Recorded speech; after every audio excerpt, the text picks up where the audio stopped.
Assalamualaikum. Hai semua. Selamat bertemu kembali di channel Anis Signature Kitchen. Hari ini Anis nak masak biryani yang sangat popular di India, iaitu Dindigul Talapakati Biryani.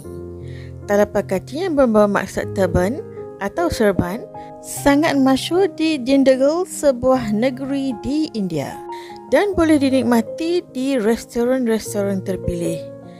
Di Malaysia pula ada sebuah restoran Talapakati Biryani di Kuala Lumpur. Biryani ini sangat-sangat sedap. Akan tetapi saya akan cuba buat resipi ini dengan taste yang sama seperti di restoran. Okey, jom kita tengok bahan dan cara penyediaan. Setengah cawan daun pudina yang dicuci bersih dan dihiris halus. Setengah cawan daun ketumbar dicuci bersih dan dihiris halus. Untuk resipi ini kena gunakan beras siraga samba untuk mendapatkan traditional taste. Beras ini mudah absorb rasa rempah ratus. 2 cawan beras dicuci bersih dan direndam selama 30 minit. Beras ini boleh beli di kedai India, kalau tak ada boleh gantikan juga dengan beras basmati.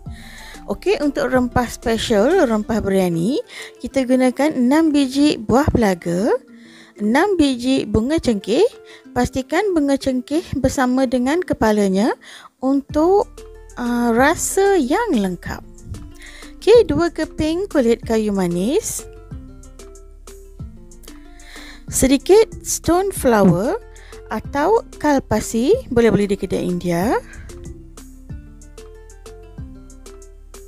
1 biji bunga lawang, 2 helai daun salam kering, 1 keping mace atau bunga buah pala, 10 biji gajus, setengah sudu kecil serbuk buah pala,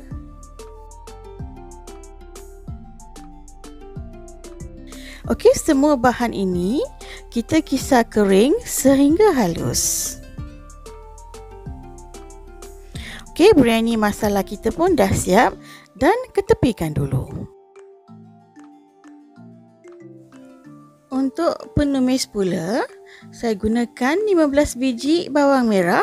Resipi ini mesti menggunakan bawang merah kecil ya. 4 biji cili hijau, 12 biji cili api atau ikut kepedasan masing-masing. Sebab kita hanya gunakan cili ini saja untuk pedas. Kesemua bahan ini bolehlah gunakan chopper dan di blend kasar-kasar. Dah siap blend, ketepikan dulu.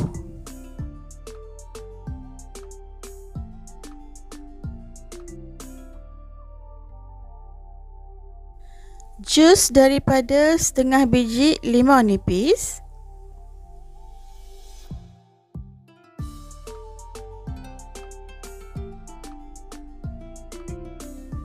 setengah cawan thick yogurt dan 3 sudu paste bawang putih dan juga halia.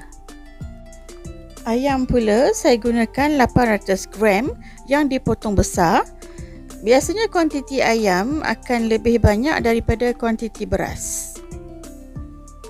Okey, untuk menumis pula, saya panaskan setengah cawan minyak dan juga 2 sudu minyak sapi.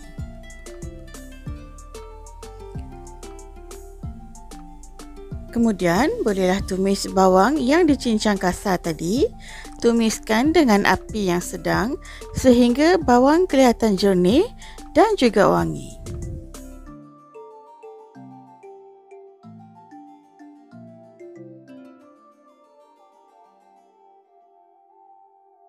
Ianya mengambil masa lebih kurang 5 minit.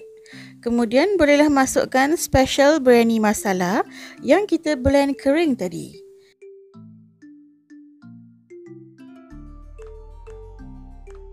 Tumis dengan api perlahan selama 1 minit.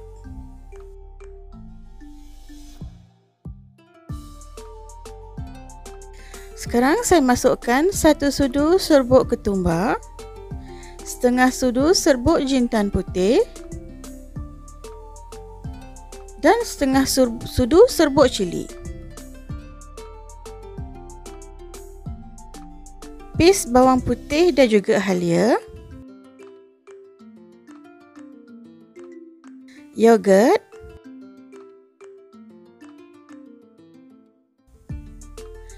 Daun ketumbar dan daun pudina yang dihiris halus.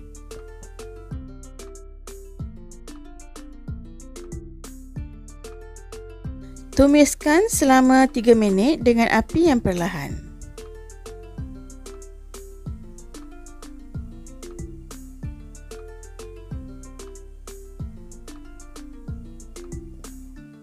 Sehingga terbit minyak.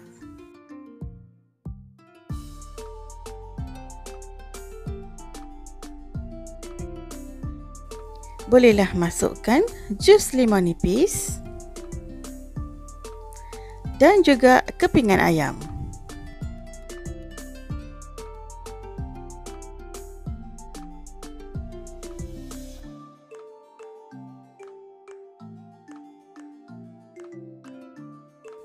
Kacau dan masakkan selama 5 minit.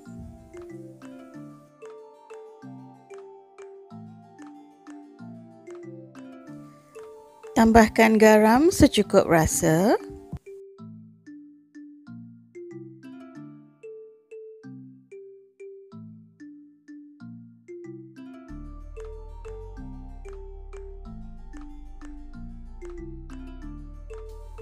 Untuk ukuran 2 cawan beras siraga sambal, kita gunakan 4 cawan air. Jadi saya masukkan 3,5 cawan air bersama dengan setengah cawan susu cair. Kesemuanya menjadikan 4 cawan cairan. Okey, apabila air telah mendidih, masa ni boleh rasa garam, masam daripada yogurt dan pedas daripada cili. Ketiga-tiga rasa ini mestilah cukup. Okey, apabila mendidih, bolehlah masukkan beras yang telah ditoskan tadi.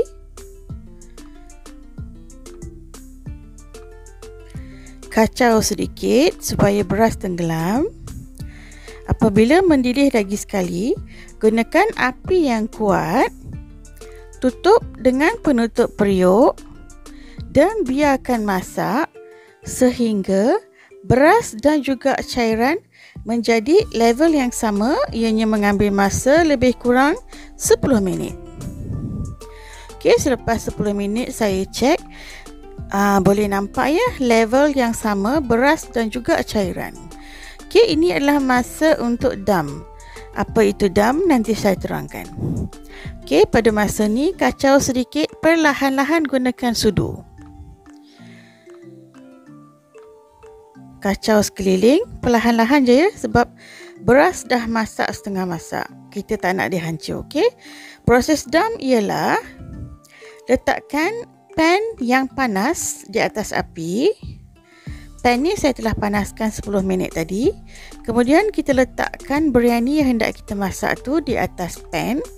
Tutup dan gunakan api yang paling kecil.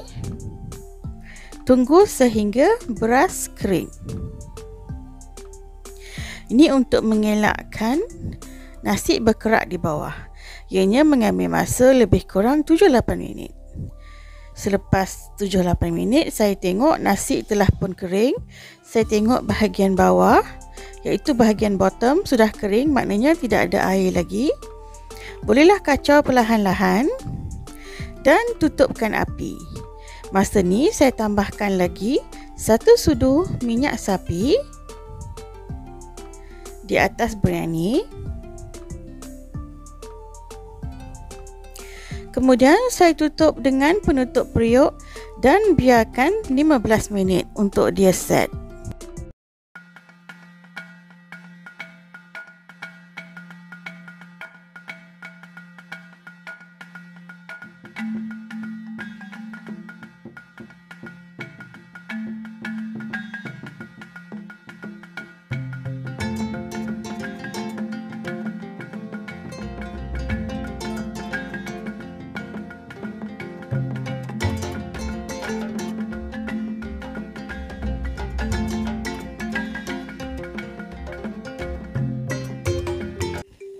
Untuk hidangkan nasi, bolehlah taburkan sedikit bawang goreng,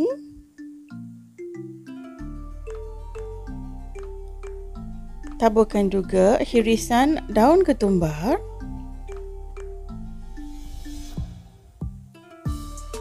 dan tidak ketinggalan telur rebus. Untuk makan dengan nasi biryani, biasanya saya akan buat raita bawang.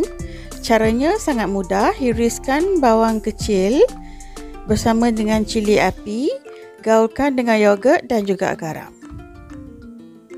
Kemudian saya buat tomato pajri. Resipi ada di link button di atas. Okey, resipi ni boleh juga makan dengan dalca, kurma ataupun kari. Resipi ni memang sangat-sangat sedap sebab ada rempah biryani special yang kita blend sendiri, dikenakan pula dengan beras sirega sambal. Memang satu rumah berbawang ni.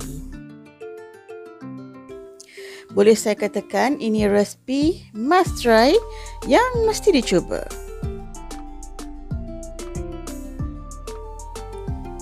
Sekian saja untuk resipi pada kali ini. Sehingga kita berjumpa kembali di lain video dengan resipi-resipi yang lebih menarik. Terima kasih kepada anda yang telah menonton. Jangan lupa subscribe. Bye.